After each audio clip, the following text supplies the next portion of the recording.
গল্পটা শুরু হয় অনেক বছর পরে, ভবিষ্যতে, যখন আমেরিকার ওপর একটা মিডিয়া কোম্পানি রাজ করছে যার নাম নেটওয়ার্ক। বেশিরভাগ মানুষ গরিব, যারা ছোটখাটো অসুখেও চিকিৎসা করাতে পারে না। তাই নেটওয়ার্ক তাদের মনোযোগ অন্যদিকে সরানোর জন্য নানা রকম গেম শো করে। সবচেয়ে জনপ্রিয় শোয়ের নাম দ্য রানিং ম্যান। এই শোতে খেলোয়াড়দের 30 দিন বাঁচতে হয়, আর অনেক শিকারী তাদের প্রাণের পিছনে লেগে থাকে। কেউ যদি জিততে পারে তাকে মিলবে $1 বিলিয়ন। কিন্তু আজ পর্যন্ত কেউ এই গেমে শেষ পর্যন্ত পৌঁছায়নি। এরপর আমরা বেন নামে এক লোককে দেখতে পাই, যে মাত্র চাকরি হারিয়েছে। সে ওয়ার্কার্স ইউনিয়ন গড়ার পক্ষে ছিলেন, তাই তার নাম ব্ল্যাকলিস্টে ঢুকিয়ে দেওয়া হয়েছে। আর এখন কেউ তাকে কাজ দেয় না। তার মেয়ে ক্যাথি অসুস্থ, আর বেনের ওর ওষুধের জন্য টাকা দরকার। বাড়িতে তার স্ত্রী শিলা একটু দেরিতে এসে বলল সেবার আরেক শিফটে কাজ করবে, যাতে বেশি টাকা আসতে পারে।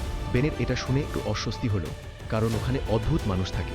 বেন বলল, তুমি চিন্তা করো না, আমি নিজে গেম শোতে গিয়ে টাকা জিতে নিয়ে আসব। শিলার এইটা পছন্দ হয়নি, কারণ খেলোয়াড়রা প্রায়ই খুব বেশি আহত হয়ে যায়। বেন কথা দিয়েছিল যে আমি ঠিক থাকব, সবচেয়ে কম ঝুঁকির শোটা আমি বেছে নেব। এখন বেন তার গরিবদের এলাকাটা ছেড়ে ধনী মানুষের এলাকা জোড়া পর্যন্ত এসে পৌঁছেছে। সে গার্ডদের বলল যে আমি নেটওয়ার্কের একটা শোয়ের জন্য এসেছি, তাই তারা তাকে ভিতরে ঢুকতে দিল। স্টেশনে গরিব মানুষের লম্বা লাইন ছিল, যারা সিলেক্ট হওয়ার জন্য এসেছে। হঠাৎ একজন বৃদ্ধ খুব অসুস্থ বোধ করতে লাগল। তো টাকার লোভে বেহাল ওই মানুষ বলতেই লাগলো যে আমি খেলতে পারি। শেষ পর্যন্ত যখন সে পড়ে গেল, বেন তাকে ধরে সাহায্যের জন্য চিল্লায়। গার্ডরা বেনকে বকাঝকা করল, বলল লাইন থেকে কেন বেরিয়ে গেল, এবং তাকে মারধর করে পাঠিয়ে দিল। ফ্রন্ট ডেস্কে বেন জানতে পারল তার ফাইলে ওয়ার্নিং আছে, কথা না শোনার জন্য। এখন সে রেগে স্ক্রিনে ঘুষি মারল। তারপর তাকে একটা ব্রেসলেট দিয়ে এলিভেটর 6 নম্বরের দিকে পাঠানো হলো। ওখানে তার দেখা হলো টিম আর জেনির সাথে, যারা তার বন্ধু হতে চাইল। সবাইকে ইউনিফর্ম দেওয়া হলো এবং ফিজিক্যাল টেস্ট হলো, যেমন শুকরের উপরে চড়া, দৌড়ানো। বেন টিমকে এই টেস্টে অনেক সাহায্য করল। এক সময় এক গার্ড বেনকে শাস্তি দিতে এলো, কিন্তু বেন ভয় না পেয়ে তার আক্রমণ ঠেকিয়ে দিল। পরে আরও অনেক ধরনের টেস্ট হলো। বেনের প্রতিটা জবাবে প্রচুর অ্যাটিটিউড দেখাচ্ছিল। সাইকোলজিস্ট বলল বেন সবচেয়ে বেশি রাগী প্লেয়ার। যারা ফাইনাল রাউন্ড পর্যন্ত গিয়েছে তাদের রং বেরঙের জাম্পস্যুট দেওয়া হলো। বেনের টিম আর জেনিকে একটা লাল জাম্পস্যুট দেওয়া হলো, যার পেছনে একটা টার্গেট আঁকা আছে। এর মানে হলো ওদের রানিং ম্যান শোয়ের জন্য নির্বাচিত করা হয়েছে। এরপর বেন প্রডিউসার ড্যানের সঙ্গে দেখা করল এবং বলল যে সে অন্য কোনো গেম খেলতে চায়। ড্যান তাকে কয়েক হাজার ইউরো বোনাস দিল, যাতে সে মনের ভাব বদলায়, আর বলল বাকি শোগুলোতে বেশি টাকা মেলে না। রানিং ম্যানে প্রতিদিন বেঁচে থাকার জন্যই টাকা দেয়। তাছাড়া তোমার নাম ব্ল্যাক লিস্টে আছে, তাই সে তো চাকরিও পাবে না। নিজের পরিবার নিয়ে ভাবতেই বেন কন্ট্রাক্ট সাইন করল। পরে বেনের দেখা হলো ফ্যামিলি অ্যালায়েন্সের এজেন্টের সঙ্গে। কন্ট্রাক্ট অনুযায়ী নেটওয়ার্ক বেনের পরিবারকে সিকিউরিটি দেবে। ওদের সেফ হাউসে নিয়ে যাওয়া হলো আর মিথ্যা নাম দেওয়া হলো। বেন গেম শুরু করার আগে পরিবারকে দেখতে চাইল, কিন্তু শুধু এক কল করার অনুমতি পেল। বেন শিলাকে ফোন করল আর বলল আমি রানিং ম্যান শো করছি, চিন্তা করো না, জিতে আসব। রাতে বেনকে জোরপূর্বক একটা লাক্সারি রুমে রাখা হয়। এজেন্ট তার জন্য শিলার দেওয়া একটা খাম নিয়ে এলো, যার ভিতরে একটা ফ্যামিলি ফটো আর তার মেয়ে ক্যাথির একটা ছোট মোজা ছিল।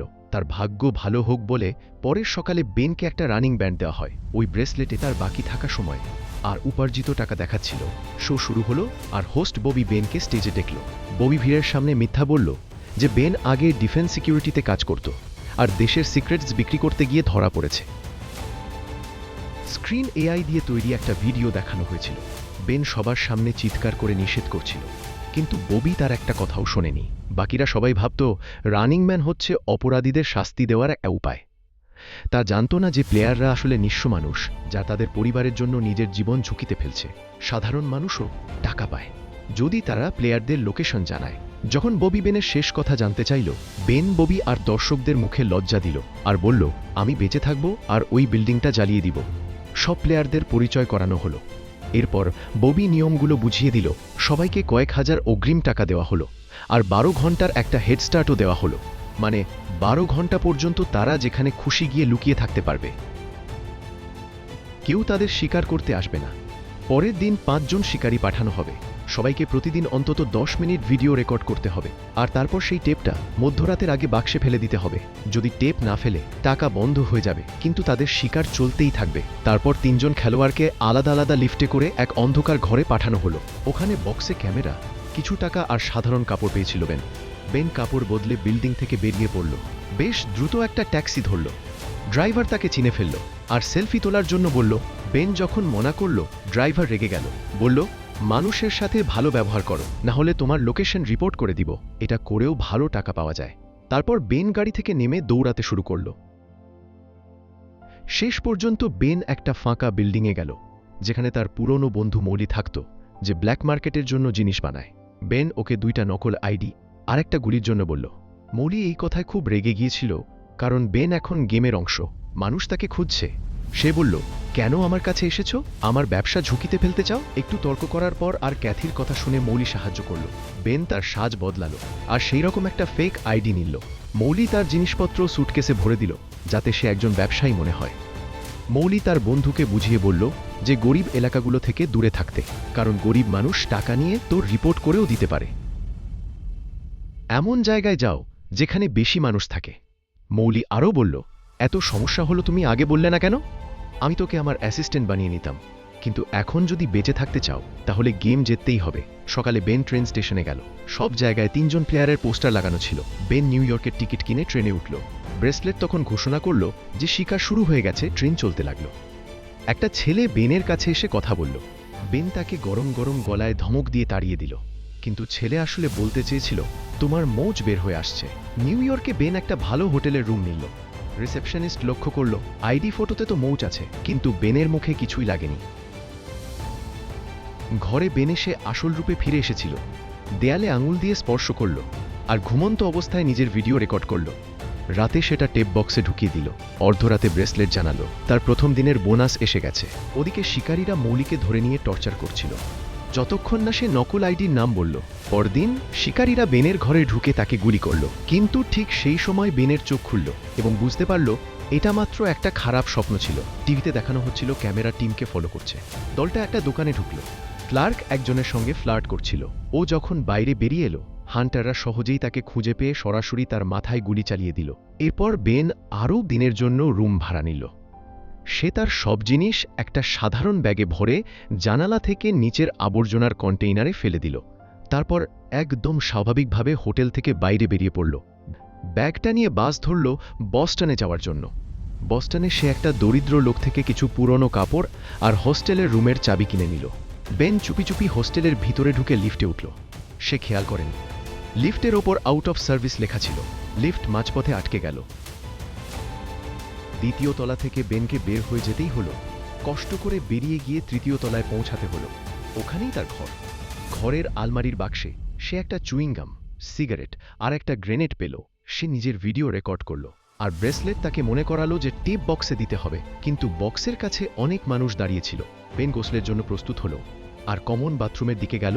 বক্সের কথা ভাবতে ভাবতে হঠাৎ মনে পড়ল বাইরের দাঁড়িয়ে থাকা লোকদের মধ্যে একজন চেহারা যেন চেনা চেনা লাগে। সে একটা শিকারী, আর এখন সব শিকারীরা উপরে উঠছে। কেউ বাথরুমের দরজা খুলে ফেলল আর বেন লুকিয়ে পড়ল। এখন শিকারী তৃতীয় তলায় পৌঁছালো আর ঘরগুলো চেক করতে লাগলো। শিকারী চলে যাওয়ার পরেই বেন বাথরুমে ঢুকল আর চেষ্টা করল জানালা দিয়ে বাইরে কি হচ্ছে দেখতে, কিন্তু জানালা বন্ধ ছিল। বেনের ব্যাগ ছাড়া এখান থেকে বের হওয়া সম্ভব না। বেন দেয়াল থেকে একটা লোহার রড টেনে বের করল আর তাড়াতাড়ি কাঁচ ভেঙে ফেলল। সে গাম দিয়ে কাঁচের টুকরোগুলো রাস্তায় আটকে দিল। এখন করিডোরে বেন কাঁচের সাহায্যে শিকারীদের পজিশন চেক করতেই যাচ্ছিল। এখন শিকারীরা তার ঘরে ঢুকতেই বসেছিল, কিন্তু বেন চুপচাপ সিঁড়ি দিয়ে উঠে গিয়েছিল আর জোরে চেঁচালো, আয়! ওই টিভি শোয়ের মানুষটা অন্য ফ্লোরে দৌড়ালো, কেউ ধরো তাকে। আর তারপর সে নিচে নামার বদলে উপরে দৌড়াল এবং ছাদের ওপর চলে গেল। ওখান থেকে সে ঝকঝকে সাইনবোর্ডের তার ধরে নিচে নামতে লাগল। সে নিজের ঘরে পৌঁছে জানালা ভেঙে ভিতরে ঢুকল। জানালা ভাঙার শব্দ শুনেই শিকারীরাও ফিরে এল। বেন দ্রুত কাপড় পরল আর তার জিনিসপত্র উঠিয়ে নিল। ঠিক তখনই বাইরে দাঁড়ানো শিকারীরা দরজায় গুলি চালাতে শুরু করল। বেন জানালা দিয়ে লাফ দিল এবং আরেকটা তার ধরে নিল। সাইন হঠাৎ ঝুঁকতে শুরু করল। তখন বেন দেখল নিচে একটা শিকারী তার পড়ে যাওয়া দেখছে। বেনের আর কোনো রাস্তা ছিল না, তাই সে কাছে থাকা একটা ঘরের জানালা ভেঙে ভিতরে ঢুকে গেল। নেটওয়ার্কের ড্রোন এখনও তাকে ফলো করছিল। বেন করিডোরে দৌড়ানো শুরু করল আর শিকারী তার ওপর গুলি চালাচ্ছিল। তাড়াতাড়ি বেন লিফটের কাছে পৌঁছল। ড্রোনটা ধরে নিয়ে লিফটের কন্ট্রোল প্যানেলে জোরে ঠেলা দিল। রেকর্ডিং বন্ধ হয়ে গেল আর লিফট আবার চালু হলো। লবিতে একজন শিকারী তার ওপর আক্রমণ করল। বেন সঙ্গে সঙ্গেই গ্র্যানেড তুলে ছাদের ছিদ্র দিয়ে উপরে ছুঁড়ে দিল। তখন দারুণ এক বিস্ফোরণ হলো আর লিফটটা সরাসরি বেসমেন্টে পড়ে গেল। এখন বেনের কাছে মাত্র একটা মাচিস বাকি আছে। বেশি আলো করার জন্য সে একটা ম্যাগাজিন জ্বালিয়ে দিল। হাঁটতে হাঁটতে ভুল করে একটা দড়ি জ্বলে গেল আর আগুন আরও ছড়িয়ে পড়ল।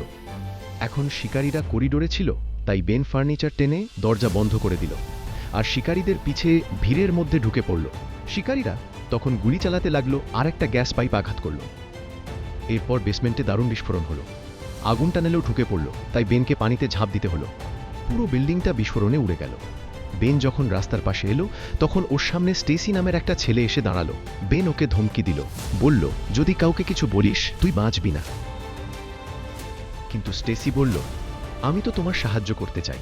বেন ব্রেসলেটটা চেক করলে বুঝল বিস্ফোরণে অনেক লোক মারা গেছে, যার ফলে ওর অনেক টাকা হয়েছে। কিছুক্ষণ পর স্টেসি ওর ভাই ব্র্যাডের সঙ্গে ফিরে এলো। ব্র্যাড বেনকে নিজের বাড়িতে নিয়ে গেল আর খাওয়ালো। ব্র্যাডের বাড়িতেও একটা অসুস্থ বাচ্চা আছে, কিন্তু ও সাহায্যের বদলে টাকা নিতে মানা করে দিল, কারণ সে নেটওয়ার্কের বিরুদ্ধে ছিল। ওর টাকা লাগতো না। ব্র্যাড বেনকে ওর সিক্রেট ভিডিও রুম দেখিয়েছে, যেখান থেকে সে রানিং ম্যানের এপিসোডের বিশ্লেষণ রেকর্ড করে অনলাইনে আপলোড করে। যারা প্লেয়ার ধরা পড়ে তাদের সবাইকে পাবলিকের সামনে দেখানো হয়। তাই সবচেয়ে জরুরি পুরোপুরি লুকিয়ে থাকা। ব্র্যাড চাইবেন তার সঙ্গে লুকিয়ে থাকুক আর শেষ দিনের প্ল্যান বানাক, যাতে সে জিততে পারে। পরে সকালে বেন জানতে পারে ওই এলাকায় যা খারাপ ঘটনা ঘটছে সেসব সরকারের কাছে কিন্তু কিছু যায় আসে না, তারা শুধু তা লুকিয়ে রাখছে। রেগে গিয়ে বেন এক ভিডিও বানিয়ে সবাইকে বলল, সরকার তাদের বাচ্চাদের মারছে, যারা ক্ষমতায় আছে তাদের কারো কোনো মাথা ব্যথা নেই। পরে শো চলাকালীন ববি কিছু বাচ্চাদের সঙ্গে এসে বলল, ব্লাস্টে মারা, যাদের ওরা অনাথ বাচ্চারা। বেনের টেপ এমনভাবে এডিট করে চালালো যেন বেন ওই বাচ্চাদের নিয়ে মজা করছে। বেন বোঝানোর চেষ্টা করল এটা সব নকল, কিন্তু ব্র্যাডের মায়ের খুব রাগ এসে গেল আর ওকে বাড়ি থেকে বের করে দিল ওর কথা না শুনে। ব্র্যাড আর স্টেসি তবুও বেনের সাহায্য করতে চায়। তারা ওর গাড়ির ডিগির মধ্যে লুকিয়ে নিয়ে গেল। সবকিছু স্বাভাবিকভাবে চলছিল, কিন্তু হঠাৎ ডিগ্গির ওপর গুলি লাগে, কারণ দুইটা বাইক তাদের পিছু নিচ্ছিল। পেন ট্রাঙ্ক খুলে একটা যন্ত্র বাইকারের মুখে ছুঁড়ে মারে, যা সেখানেই পড়ে যায়। অন্য বাকাররা এখনও গুলি চালাচ্ছিল। পেন আবার ট্রাঙ্কে লুকিয়ে পড়ে আর ব্র্যাড গাড়ি থামিয়ে দেয়। বাকাররা সময় মতো থামতে পারেনি আর গাড়ির সঙ্গে ধাক্কা খায়। এরপর ব্র্যাড গাড়ি চালিয়ে দুজনকেই চেপে মারে। তারপর ব্র্যাড বেনকে শহরের বাইরে নামিয়ে দেয়। সাথে তাকে একটা বন্দুক আর তার বন্ধু এলটনের ঠিকানা দেয়। কিছুক্ষণ ট্রেনের যাত্রার পরে বেন এখন আরেকটা হোটেলে লুকিয়ে আছে, আর সে টিভিতে নিজের নতুন টেপ দেখেছে। ও জানে নেটওয়ার্ক তো সবকিছু এডিট করে দেবে, তাই সে শুধু বই পড়তে পড়তে ভিডিও বানিয়েছিল। ববি জেনি টেপও দেখিয়েছিল, যেটাতে সে ক্লাবে পার্টি করছে। নিজের ছদ্মবেশ বদলে বেন আজকের টেপটা বক্সে পুরতে গেল, কিন্তু ওখানে মেলম্যান দাঁড়িয়েছিল যে ওর প্রতি সন্দেহ করতে লাগলো। সে বেনের মুখের কাছে এসে কথা বলার ছলে ভিডিও রেকর্ড করে ফেলল। বেন ওর ওপর ঝাঁপিয়ে পড়ল আর হামলা করল। তারপর টেপটা তাড়াতাড়ি বক্সে পুরে বেন পালিয়ে গেল, কিন্তু এখনও একটা গাড়ি ওর পিছনে ছুটে আসছিল। বেন জঙ্গলের মধ্যে দিয়ে দৌড়ে বেরিয়ে বেড়া পার হয়ে তাড়াতাড়ি চলন্ত ট্রেনে উঠল। মেলম্যান গুলি চালাল, কিন্তু বেন কোনোভাবে বাঁচতে পারল। কিছুক্ষণ পর আমরা বেনকে দেখি এক পঙ্গু লোকের ভান করে সে হাঁটু ভেঙে রাস্তার ধারে, যেখানে লোকজন শো দেখছে, তাদের গ্রুপে দাঁড়িয়ে রইল। ওদিকে জেনি একটা ক্যাসিনোতে ধরা পড়ল। সে গাড়ি নিয়ে পালাতে চেয়েছিল, কিন্তু দুজন তার গাড়িতে আগুন ধরিয়ে দিল এবং সে মারা গেল। কিছুক্ষণ পর বেন শেষমেশ এলটনের সাথে দেখা করল। এলটন তার মায়ের সাথে থাকে। সে জানালো মায়ের মস্তিষ্কের অবস্থা ভালো নয়, তাই ওদের দিকে বেশি মনোযোগ দিও না। এলটন বেনকে সে তার গোপন ঘরে নিয়ে গেল, যেখানে সে নেটওয়ার্কের বিরুদ্ধে পামফ্লেট প্রিন্ট করছিল। ওর বাবা পুলিশে ছিল, কিন্তু সিস্টেমের বিরুদ্ধে কথা বলায় ওর নিজের মানুষগুলো তাকে মেরে ফেলেছিল। তারপর থেকে এলটনও এক বাগী হয়ে গেছে। সে বেনকে বলল পুরো দেশে স্ট্রিট ল্যাম্পে স্ক্যানার লাগানো আছে, যেগুলো ডিএনএর ছোট্ট ছোট্ট চিহ্ন পর্যন্ত চিনতে পারে। তাই বেনকে মাটির নিচে লুকিয়ে থাকতে হবে।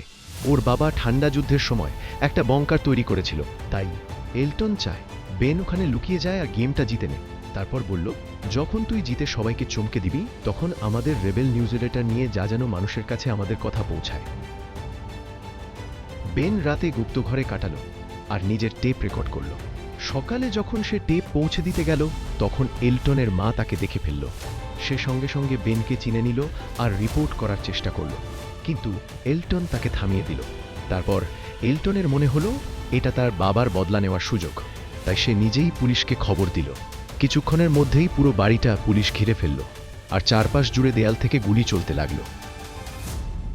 মা পুলিশকে বলতে চাচ্ছিল বেন আর এলটন কোথায় আছে, কিন্তু এলটন তার মাকে ঘরে বন্দি করে দিল আর সাথে সাথে সব ফাঁদ সক্রিয় করে দিল।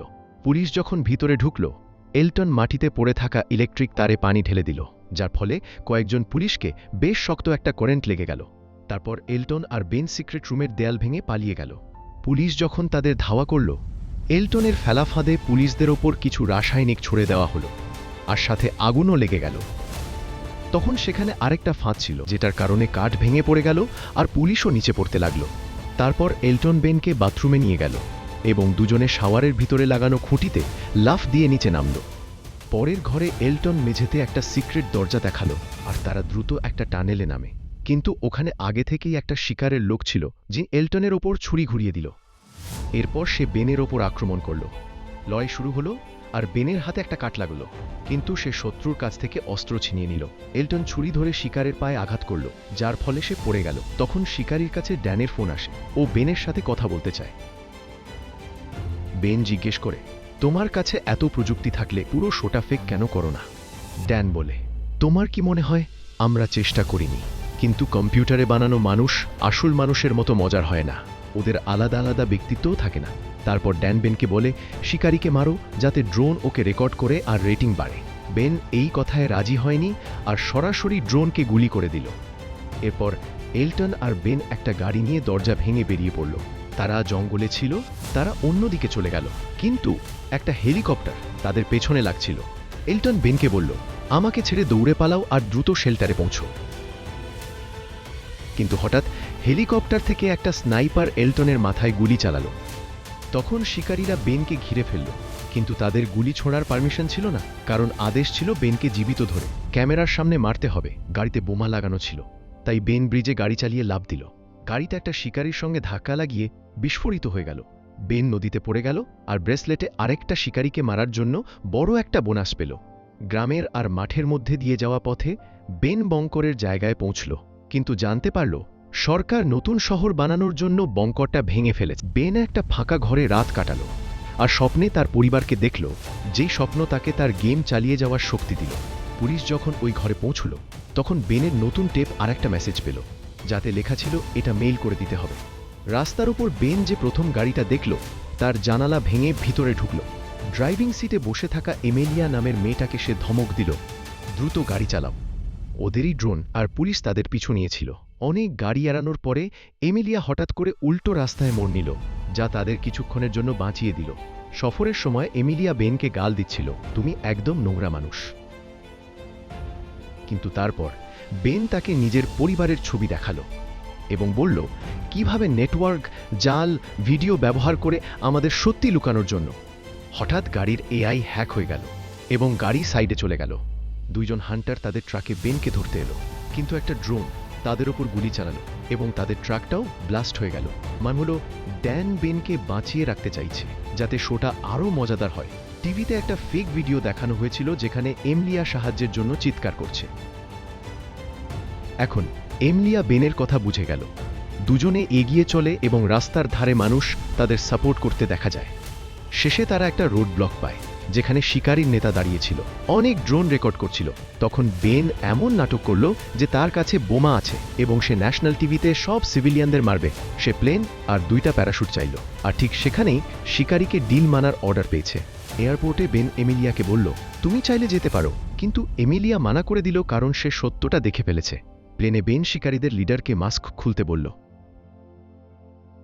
সে একবার তো মানা করল, কিন্তু যখন ড্যান অর্ডার দিল তখন তাকে মাস্ক খুলতেই হলো আর ক্যামেরা ইভানের মুখ রেকর্ড করল। বেন বুঝতে পারল এই পাইলটরাও সাধারণ নন, ওরাও তাকে মারতেই চায়। বেন বলল, এই প্লেনটা কানাডায় নিয়ে যাও, না হলে আমি এই প্লেনটা উড়িয়ে দেব। ফ্লাইট চলাকালীন বেন ইভানের সাথে ভালো মন্দ অনেক কিছু বলল, তোমরা নির্দোষ মানুষকে মারো, লজ্জা করে না তোমাদের?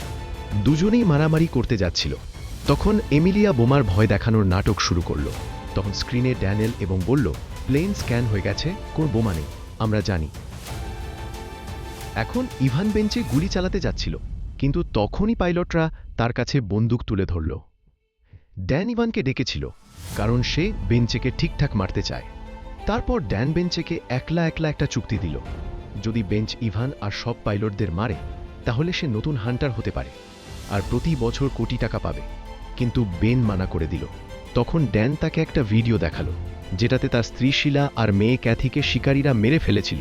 সেটা দেখে বেন পাগল হয়ে গেল। সে চেঁচাতে লাগলো আর রাগে ল্যাপটপ ভেঙে দিল। এমিলিয়া তার স্ক্রিন অন করলো আর দেখল ববি বেনের পরিবারের ক্লিপ দেখাচ্ছে। সে বলছিল শিকারীরা তার সঙ্গে বিরক্ত হয়ে সব নিয়ম ভেঙে দিয়েছে, তার পরিবারকে মেরে ফেলেছে। এখন পুরো দর্শকরা বেনের পাশে ছিল। এক পাইলট এটা বুঝে বন্দুক তুলে নিল, কিন্তু বেন আগেই তাকে গুলি করে মেরে ফেলল আর তাকে ঢাল হিসেবে ব্যবহার করল। যখন দ্বিতীয় পাইলট তার উপর গুলি ছুঁড়ছিল, লড়াই শুরু হয়ে গেল। আর এখন বেন পাগলের মতো সবাইকে মারতে লাগলো। এর মধ্যে প্লেনটাও একটু আউট অফ কন্ট্রোল হয়ে পড়ল আর নিচে পড়তে লাগলো। অনেক চেষ্টার পর বেন বন্দুকটা ফিরে নিল আর শিকারীর মাথায় গুলি চালালো। নেটওয়ার্কের লোকেরা প্লেনের কন্ট্রোলও নিজেদের হাতে নিয়ে নিল আর প্লেন আবার সোজা উঠতে লাগলো। পরে বেন ইভানকে খুঁজে পেল, যে একটা হ্যাচে লুকিয়েছিল। সে হঠাৎ আক্রমণ করল। আবার লড়াই শুরু হয়ে গেল। রাগে বেন ইভানের মাথা একটা কাঁচের ওপর মারল। ইভান ভাঙা কাঁচের টুকরো নিয়ে বেনের পেটে মারল এবং বলল, আমি আগে এক প্লেয়ার ছিলাম, 29 দিন বেঁচেছিলাম, তাই নেটওয়ার্ক আমাকে ডিল দিল যে আমি শিকারী হয়ে যাই। ইভান বলল, নেটওয়ার্ক দরকার পড়লে তোমার পরিবারকেও টর্চার করতে পারে, আর তুমি যেই ফুটেজ দেখেছো সেটা আমি জানি না, ওসব সব নকল হবে। এখনো বুঝলি না? তখনই ইভান বেনকে গুলি করতে যাচ্ছিল, হঠাৎ প্লেনটা মোড় নিল। গুলিটা এক উইন্ডোতে লেগে গেল আর প্লেন দ্রুত নিচে পড়তে শুরু করল। ইভান আবার বেনকে মারার চেষ্টা করল, কিন্তু বেন বুঝে গেল ওর প্যারাশুট চুরি করে নিয়েছে। বেন হাতুল টানল আর প্যারাশুট জানালায় আটকে গেল। এই সুযোগ নিয়ে বেন চাকু দিয়ে ইওয়ানকে মার দিল। তারপর বেন এমিলিয়ার হাতে এলিয়টের ভরা রিবেল নিউজলেটার ভর্তি ব্যাগটা তুলে দিল আর দরজা খুলে তাকে প্যারাশুট নিয়ে বাইরে পাঠিয়ে দিল। ড্রোন যখন এমিলিয়ার পিছে পড়ল, তখন সে ড্রোনকে গালি দিল আর নিউজলেটারগুলো বাতাসে ছুড়ে দিল। টিভিতে ড্যান ঘোষণা করল যে বেন এখন নতুন শিকারী। বেন ক্যামেরার সামনে এসে বলল, নেটওয়ার্কই সমাজ নিয়ন্ত্রণ করে, তাই আসল জবাব হলো মানুষদের চোখ বন্ধ করে দিতে হবে আর ক্ষমতায় থাকা লোকদের বিরোধ বন্ধ করতে হবে। ঠিক তখনই নেটওয়ার্ক সিগন্যাল কেটে দিল আর ড্যান তড়িঘড়ি এডিটিং করল, যাতে লাগলো বান ইচ্ছাকৃতভাবে প্লেনটা মানুষদের উপরে ফেলার চেষ্টা করছে। দর্শকরা দেখল প্লেনটা স্টেশনের কাছে এলো আর হঠাৎ আকাশে বিস্ফোরণ হলো। কিছুক্ষণ পর ব্র্যাড এপিসোডটা বিশ্লেষণ করল আর বলল, গল্পে অনেক ভুল আছে, তাই যা দেখানো হয়েছে তা সত্য নয়। সবাই রেগে গেল আর প্লেনের ব্ল্যাক বক্স বের করল, যেটা থেকে আসল ভিডিও অনলাইনে লিক হয়ে গেল। বানের ভাষণ আর এলিয়টের নিউজলেটারের কারণে সমাজ রেভলিউশনকে সমর্থন করল আর এখন সবাই নেটওয়ার্কের পিছনে ছুটে পড়ল। ব্র্যাড দেখল প্লেনে অটো এজেক্ট সিট নেই, তাই হয়তো বেন এখনও বেঁচে আছে। তখন আমরা মার্কেটে শিলা আর ক্যাথিকে দেখতে পাই, যার একদম ভালো আছে আর একটু কেনাকাটা করছে। বেনের উপার্জিত টাকায় তাদের জীবনটা আরামদায়ক চলছে। বাইরে বেরোতেই তারা দুজন চমকে গেল, কারণ বেন বাইরে ওদের অপেক্ষা করছিল। অন্যদিকে টিভি স্টেশনে হোস্ট ববি রেগে থাকা ভিড় দেখে ভয় পেয়ে চাকরি ছেড়ে দিল। ড্যান স্টেজে গেলেন, তখন মানুষরা তার ওপর বোমা ফেলতে শুরু করল। বিদ্রোহীরা বিল্ডিং দখল করে নিল আর সব জায়গায় ভাঙচুর শুরু হয়ে গেল। প্রডিউসার ড্যান পালানোর চেষ্টা করল, কিন্তু একটা তারে পা আটকে পড়ে গেল। আগুনের মধ্য থেকে বেন বেরিয়ে এলো এবং ড্যানকে সরাসরি মাথায় গুলি করল, এই পুরো করাপাট সিস্টেমটা শেষ করার জন্য। ভিডিওটা ভালো লাগলে লাইক দিয়ে দিও, চ্যানেলটা সাবস্ক্রাইব করো। পরের ভিডিওতে দেখা হবে।